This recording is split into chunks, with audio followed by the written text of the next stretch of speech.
नमस्कार, बहुत स्वागत है आपका स्वदेश न्यूज में। मैं हूं आपके साथ अंशुल शर्मा। आप देख रहे हैं कब्जा न स्वीकार किया है न करेंगे। बिल्कुल, भारत ने गुरुवार को चीन पर एक कड़ा निशाना साधा। विदेश मंत्रालय के प्रवक्ता अरिंदम बागची ने गुरुवार को कहा कि भारत ने चीन के अवैध कब्जों को कभी स्वीकार नहीं किया है और आगे भी नहीं करेगा। ये बात उन्होंने पाकिस्तान अधिकृत कश्मीर का कुछ हिस्से पर चीन की मौजूदगी को लेकर कही। उन्होंने कहा कि अरुणाचल प्रदेश समेत सीमा से सटे इलाकों में इंफ्रास्ट्रक्चर मजबूत किए जा रहे हैं।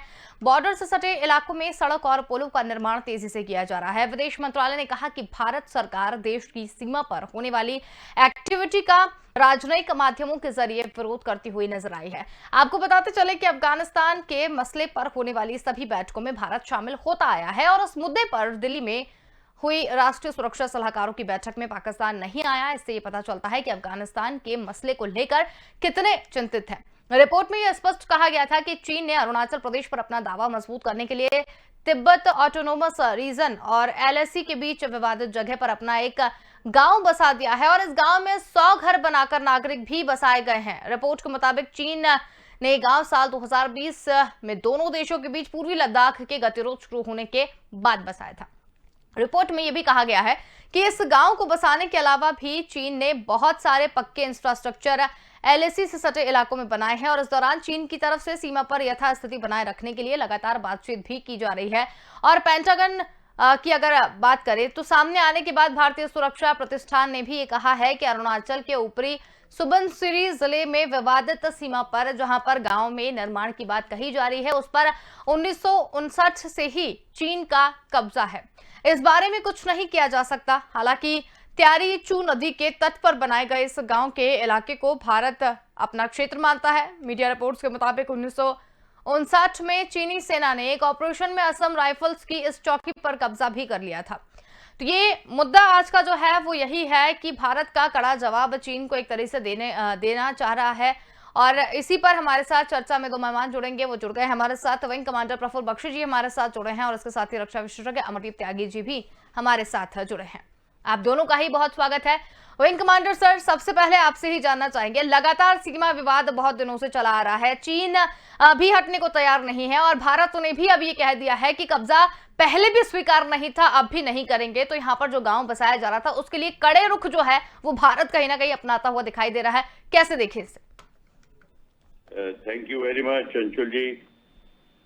ये जो आप बात कर रही हैं ये हमने इस मुद्दे पे बहुत डिस्कस कर लिया है। बिल्कुल। और सबसे बड़ी बात ये है, खुशखबरी ये है कि अब फाइनली भारत कह रहा है कि पहले भी प्रॉब्लम थे, अभी भी प्रॉब्लम है। मतलब हम इस बात को स्वीकार नहीं करते, ये हमको पहले कर लेना चाहिए था। और सिर्फ स्वीकार नहीं करते ही नहीं काफी है, हमने उसको ले लेना था। जब वो अपना गांव बसा रहे थे उस समय हमको इसके ऊपर एक्शन लेना था। हमने कोविड का और इत्यादि इत्यादि का हमको रीजन हमने दिया और उस कोविड के कारण सब कुछ हम लॉस में आ गए। जो भी है, देर आए दुरुस्त आए। इस गवर्नमेंट का स्टैंड बिल्कुल ठीक है कि अब ये जो मुद्दा है उठाया है चीन ने, और चीन गांव बसा रहा है। चीन गांव ही नहीं बसा रहा, अपना रूरल, अपना जो एरिया एक्ट लागू कर रहा है और अपनी सिविल डिफेंस ऑर्गेनाइजेशन को हर एक गांव में तगड़ा कर रहा है। भारत का ये काम है कि अपनी सिविल डिफेंस ऑर्गेनाइजेशन को बॉर्डर एरिया में ताकतवर बनाए और सिविलियन जनता को अवगत कराए कि क्या क्या प्रॉब्लम आ सकती है। उनको इस बात का पूरा आभास दिलाए कि ये खतरे हैं, इसको इस तरीके से दूर किया जा सकता है। भारत के सिविल डिफेंस ऑर्गेनाइजेशन को अब पूरी उत्तरांचल और अरुणाचल बॉर्डर दोनों के ऊपर पूरा तैनात करना पड़ेगा गांव में। और ये जो गांव चाइना बना रहा है, अगर वो बना रहा है तो हम खुद के क्यों नहीं बनाते? हम ये सिर्फ शिकायत करने के लिए क्यों हैं कि चीन ये कर रहा है और चीन वो कर रहा है? हमें उनके, और जहां तक कि हमने जो 7 हाइट्स ली थी और कैलाश हाइट ली थी, उनको भी अगले पिछले साल खाली कर दिया। हमको ये सब कार्यक्रम अब बदलने पड़ेंगे, अपना रुख बदलना पड़ेगा। ये हमारे को बहुत महंगा पड़ रहा है। और मैंने जो सिविल डिफेंस का बता रहा हूं, अगर सिविल डिफेंस ताकतवर होती है तो आपके गांव वाले, बॉर्डर वाले सारे इस बात से अवगत हो जाएंगे और मेंटली अलर्ट हो जाएंगे। बिल्कुल। हमारे साथ में अमरदीप त्यागी जी भी जुड़े हुए हैं। अमरदीप सर, अगर आपसे जानना चाहें, ड्रैगन को भारत का कड़ा जवाब। जाहिर सी बात है, कई बार हम इस मसले पर चर्चा कर चुके हैं और आज इस मामले पर फिर हम चर्चा कर रहे हैं। जैसा कि अभी विंग कमांडर सर ने कहा कि ये जो काम किया जा रहा है ये पहले किया जाना चाहिए था और काफी बार हम ये सारी बातें कर चुके हैं, लेकिन अब इस समय भारत जो है वो कड़ा रुख जो है चीन की तरफ अपना रहा है। कैसे देखें इसे? देखिए, कड़ा रुख बातों से नहीं होता। कड़ा रुख का मतलब है there should be some action, और एक्शन मींस कि since ages in the sense की सिंस 50s हमारे साथ तिब्बतीज रह रहे हैं। यहाँ पे तिब्बत की एक गवर्नमेंट इन असाइलम हमारे पास बैठी हुई है। हम उसका इस्तेमाल क्यों नहीं करते? उनको हम क्यों वापस तिब्बत में ड्रॉप नहीं करते हैं? So that at least China should face something, because वो भी अपना देश चाहते हैं। हमने अपने देश पे बर्डन उनको बिठा रखा है, और कब तक बिठाए रखेंगे? उस वक्त जो उद्देश्य था उनको यहाँ पे असाइलम देने का, ये उद्देश्य था कि as and when time will come they should be sent back to Tibet and Tibet will be a independent country. Where हम उनको बैठाए हुए खिला रहे हैं, अपने रिसोर्सेज वो यूटिलाइज कर रहे हैं। दे should be sent back and they should create havoc in Tibet. China के तो नाकों को मतलब लोहे के चने चबा सकते हैं वो लोग, बिकॉज ऑलरेडी मतलब वो अपना देश चाहते हैं और इंडिया की सपोर्ट के साथ वो जाए। प्लस उसके अलावा जैसे चाइना अपने बॉर्डर एरियाज में जो गांव बसा रहा है और हमारे यहाँ से गांव मतलब खाली हो रहे हैं, उसका कारण है कि इंफ्रास्ट्रक्चर का ना होना। हालांकि अभी प्रेजेंट गवर्नमेंट ने काफी कुछ इंफ्रास्ट्रक्चर डेवलप किया है, बट उसको और तेजी से और ज्यादा स्केल पे करने की आवश्यकता है। वहाँ पे हॉस्पिटल्स बनाने की आवश्यकता है, वहाँ पे दूसरे डिफेंसिव पॉइंट ऑफ व्यू से डिफेंसेस बनाने की आवश्यकता है। Every village should be there should be a small cantonment so that as and when requirement is there they should able to fight. और वहाँ के जो लोकल्स हैं, जैसे उत्तराखंड में है, ऐसे ही आपके अरुणाचल प्रदेश में है, तो अरुणाचल स्काउट्स को हमें और ज्यादा से ज्यादा रिक्रूटमेंट वहाँ के लोकल लोगों को रिक्रूट करके उनको वहाँ पे, क्योंकि वहाँ पे ऑलरेडी रह रहे हैं और they will be able to fight it out. Same way जैसे गढ़वाल स्काउट्स है, ऐसे ही कुमाऊं स्काउट्स है। उस बॉर्डर एरियाज के लोगों को वहाँ पे हमें तैयार करना पड़ेगा और उनको बिल्कुल प्रॉपर पे रोल में रखकर, उनको वेपनरी देकर, उनको ट्रेन कर उनको फाइटिंग के लिए तैयार करना पड़ेगा। Because they know the place well, they are acclimatise to the place and अपने देश से, अपने जगह से उन्हें प्रेम है, तो वो वहां से आसानी से लड़ सकते हैं उनसे। वहां की जो भी चाइना की एक्टिविटी है उस पर नजर रखी जा सकती है, तो वो सब हमें कार्रवाई करनी पड़ेगी। इंफ्रास्ट्रक्चर डेवलप करना पड़ेगा। खाली कड़ा विरोध जताने से कुछ नहीं होने वाला। वी शुड टेक एक्शन, और एक्शन जब तक नहीं लेंगे चाइना करता रहेगा। देखिए, चाइना का सीधा सीधा कारण है, whenever there is a crisis in China, वो अपनी जनता का ध्यान डाइवर्ट करने के लिए इंटरनेशनल क्राइसिस खड़ा कर देता है। या तो वो ताइवान के साथ करेगा या फिर वो भारत के साथ करेगा, कुछ ना कुछ। इवन 62 में जो भारत पे हमला किया था, अपनी जनता का ध्यान डाइवर्ट करने के लिए कि दूसरे देश के साथ संघर्ष हो रहा है। और फिलहाल भी जो ये कार्रवाई कर रहा है, बेसिकली जो क्राइसिस चाइना में चल रहा है, चाहे वो इलेक्ट्रिसिटी क्राइसिस हो, चाहे अनएम्प्लॉयमेंट की कहानी हो, उस सबको डाइवर्ट करने के लिए चाइना ये सब कर रहा है। तो चाइना को जब तक मुंहतोड़ जवाब नहीं मिलेगा उसी की भाषा में, जब तक ये नहीं शांत होगा, हम जब कहते रहे कि हम वो चाइना तो एग्रेशन करता है, why we should not do aggression? हमें जाना चाहिए उधर, हमें अपने गांव बसाने चाहिए, हमें अपने डिफेंसेस बसाने चाहिए, बनाने चाहिए वहां पर। तो जब चाइना को चाइना की भाषा में जब तक जवाब नहीं देंगे, ये ऐसे ही करता रहेगा। और ये पहले भी इसीलिए करता रहा क्योंकि हम लोग शांत बैठे रहे, हम सफेद कबूतर उड़ाते रहे, पंचशील के समझौते करते रहे, जबकि चाइना के जो उसमें के मुंह में राम बगल में छुरी वाला उद्देश्य रहा। बाहर से तो हिंदू चीन भाई भाई, और उधर से गला काटने का प्रोग्राम बनाता रहा। तो हमें उसको समझना होगा और चाइना को चाइना की भाषा में जवाब देना होगा। Then only we can exist here. बिल्कुल अमरदीप सर, आपकी बात से बिल्कुल सहमत है, लेकिन जैसा कि आपने कहा कि चाइना को चाइना की भाषा में जवाब देना पड़ेगा, तो भारत यहाँ पर जिस तरीके से बात यहाँ पर की जा रही है उसके कड़े रुख की, तो एक तरह से यही समझा जाए कि भारत जो है वो अब चीन की तरफ बढ़ रहा है। जैसा जैसा चीन कर रहा है वैसा ही भारत भी करेगा। तो आने वाले समय में क्या स्थितियां सही हो पाएंगी? एलएसी जो यहाँ पर चीजें जो है बिखरी हुई हैं। चाइना, देखिए चाइना तो पावर की भाषा को समझता है। We should increase our power, हमें अपनी स्ट्रेंथ बढ़ानी होगी। प्लस जैसे हम पहले भी कह चुके हैं, चाइना से सारे व्यापारिक संबंध, किसी भी तरह का इंपोर्ट एक्सपोर्ट हमें बंद करना होगा। हमारी यहाँ की जो जनता है उसको एक मुहिम चलानी होगी, एक बड़े जोर शोर के साथ ये कार्रवाई करनी पड़ेगी कि बाय एनी मीन्स हमें चाइनीज गुड्स का बहिष्कार करना होगा। जब तक ये चाइना का हम बिजनेस हम डेवलप करते रहेंगे तो चाइना वही बिजनेस से पैसा जो है हमारे सैनिकों के खिलाफ इस्तेमाल करेगा वेपनरी के तौर पर। तो यहाँ की आम जनता को भी एक ये कैंपेन चलाने की आवश्यकता है, गवर्नमेंट को आवश्यकता है कि हम उसको ऑफिशियली भी बैन करें और जनता के लेवल पे जनता को जागरूक करें कि भाई चाइना का कोई भी सामान हमने नहीं खरीदना है, चाहे वो मोबाइल हो, चाहे वो कोई और आइटम हो।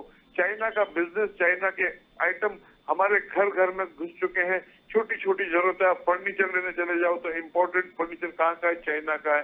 कोई भी सामान, छोटी छोटी इवन हमारी पूजा की मूर्तियां तक चाइना से इम्पोर्ट हो रही है। We should ban all this things. जब तक हम चाइना को इस तरह इकोनॉमिक तौर पर जो चोट नहीं पहुंचाएंगे, चाइना उसी इकोनॉमी से हमारे खिलाफ डिफेंसेस तैयार करेगा, हमारे खिलाफ वेपन तैयार करेगा और अपने सोल्जर्स को हमारे खिलाफ लड़ाएगा। तो मेरा कहने का मतलब है कि जागरूकता के तौर पर प्लस गवर्नमेंट के लेवल पे भी ऐसी कार्रवाई होनी चाहिए कि हम उसको इकोनॉमिकली चोट पहुंचा सके। बिल्कुल। विंग कमांडर सर, अगर देखा जाए अफगानिस्तान के मुद्दे पर भी विदेश मंत्रालय ने अपना रुख जो है वो कहीं ना कहीं कड़ा कर लिया है। एक रिपोर्ट में भारत ने भी कुछ बातें यहाँ पर कही थी और लगातार जो है अफगानिस्तान की जितनी भी चीजें हुई हैं, जितनी भी बैठकें अभी तक हुई हैं, भारत ने उसमें हिस्सा लिया है। तो उसको लेकर अब आगे क्या हो सकता है? ऐसा है, जब बात चाइना की चल रही है तो चाइना वहां पे भी इन्वॉल्व है। बिल्कुल। चाहे आपके नॉर्थ ईस्ट में हो, चाहे आपके नॉर्थ वेस्ट में हो, चाइना उधर भी इन्वॉल्व है। चाइना पाकिस्तान के थ्रू इन्वॉल्व है और अफगानिस्तान में चाइना के होने के कारण ही तो पाकिस्तान इतना तगड़ा बना। एक हमने पीओके नहीं लिया और पाकिस्तान इतना तगड़ा बना चाइना की मदद के कारण। तो अब जो जितनी मीटिंग हम करी हैं, हम जो कर रहे हैं, जो अफगानिस्तान में ह्यूमैनिटेरियन एड और ह्यूमैनिटेरियन प्रोग्राम्स को बढ़ाने की मीटिंग कर रहे हैं, उस सब का और हमारे 7 कंट्री साथ दे रही हैं। पर पाकिस्तान, चाइना ने दोनों ने इसको बाइकआउट कर दिया है।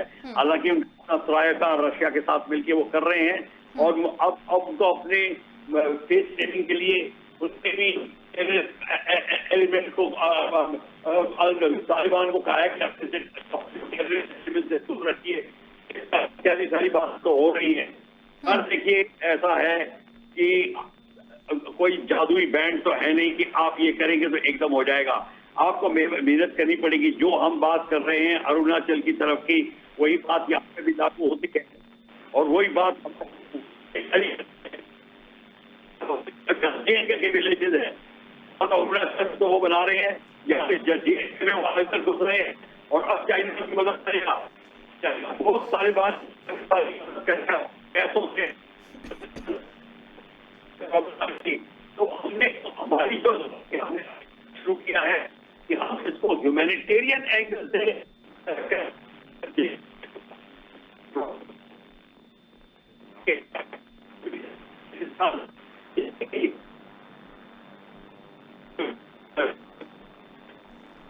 विंग कमांडर सर, आपकी आवाज जो है वो नहीं आ रही है।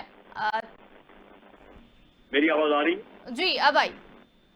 हाँ, तो मैं ये कह रहा हूँ कि ये जितने सीआर रिपब्लिक, किर्गिस्तान, उज्बेकिस्तान, ये सारे के हैं, ये सारे हमारे साथ हैं। तो इस समय भारत को अपनी पोजीशन मजबूत करके यूनाइटेड नेशंस को मूव करना है कि ये स्थिति है। आप आइए, ह्यूमैनिटेरियन एक्टिविटीज को आप करिए। जैसे हम पहले बोल रहे थे, रेड क्रॉस को इन्वॉल्व करिए। और बात सिविल डिफेंस की है, आपके गांव में, जम्मू और कश्मीर के गांव में सारे के सारे और बहुत इग्नोर का किया हुआ है। हमको बनाना है, तब हमारे लोग अवगत होंगे। और खत्म कर लूं, कश्मीर का जो प्रॉब्लम हुआ था वो इस कारण हुआ था, हमारे लोग इन्वॉल्व नहीं थे। अब हम लोगों को इन्वॉल्व करना है, इस तरीके से इनके हाथ मजबूत कर रहे हैं।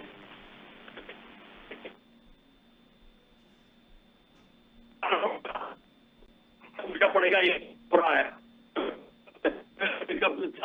25 दिन से जो कि प्रॉब्लम चल रही है पूंछ में, वो अभी तक चल रही है, अभी तक खत्म नहीं हुई है।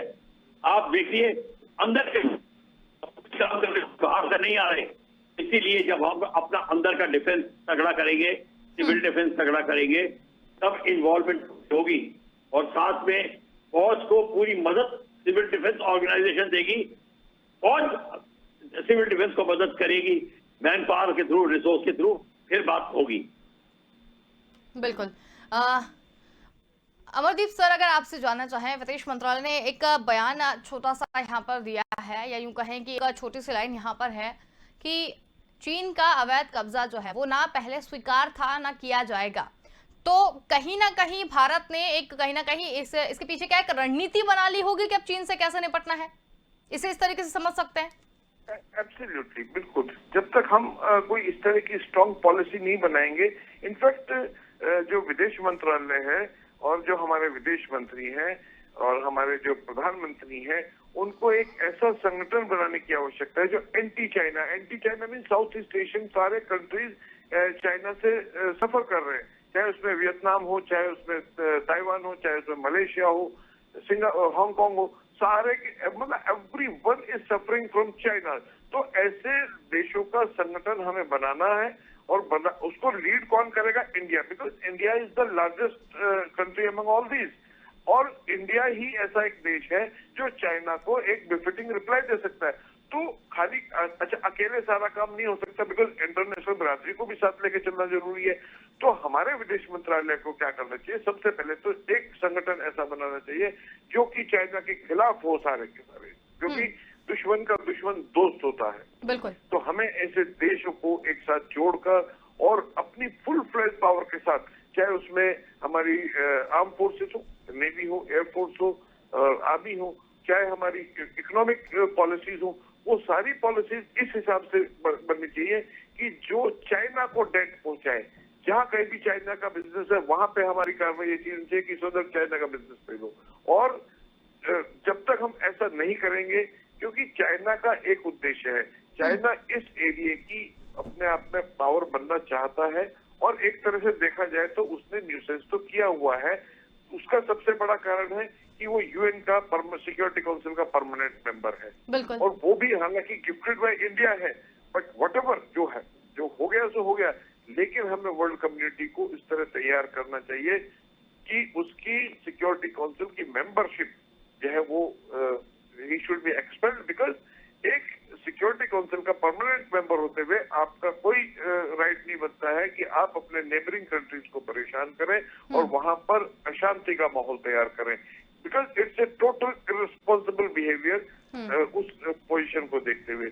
तो हमें वर्ल्ड की जितनी भी जो कंट्रीज हैं उनकी एक राय इस तरह तैयार करें और चाइना को यूएनओ से एक्सपेल करें, और इस तरह के संगठन बना के उसको इकोनॉमिकली, उसको मिलिट्रीली, उसको चारों तरफ से घेरा जाए, क्योंकि जब तक उसको अच्छी तरह से चोट नहीं पहुंचाया जाएगा वो इस तरह का कार्रवाई करता रहेगा। जब सारे देश इकट्ठे हो जाएंगे तो यदि युद्ध की आवश्यकता पड़ती है, चाइना से युद्ध भी किया जाना चाहिए, बिकॉज चाइना, पाकिस्तान और इवन अफगानिस्तान, ये तीनों देश ऐसे हैं जो पूरे ग्लोब के लिए खतरा बन चुके हैं, बिकॉज दोनों देशों के पास अपना एटॉमिक वेपन्स भी हैं, पाकिस्तान के पास भी है, चाइना के पास भी है। अफगानिस्तान को उन्होंने एक जो है लड़ाई का एक, या यू कैन से कि इंटरनेशनल टेररिस्ट का अड्डा बना रखा हुआ है, उनको रिकॉग्नाइज कराना चाहते हैं ये। वहाँ पे डेवलप, वहाँ पे क्या ह्यूमैनिटेरियन काम करना?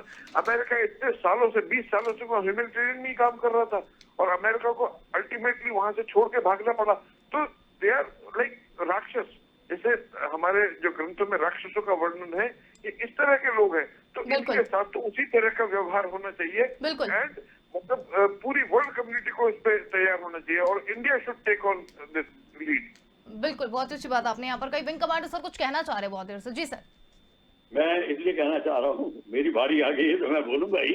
बिल्कुल बिल्कुल। मैं कहना चाह रहा था कि भारत को पहले भी हमने पॉइंट आपके पास रेज किया था कि जितने तिब्बतन हमने पास रखे हैं, हमारे तिब्बतन सोल्जर्स ने ही 7 हाइट्स ली थी, कैलाश हाइट ली थी पिछले साल 29-30 अगस्त की रात को।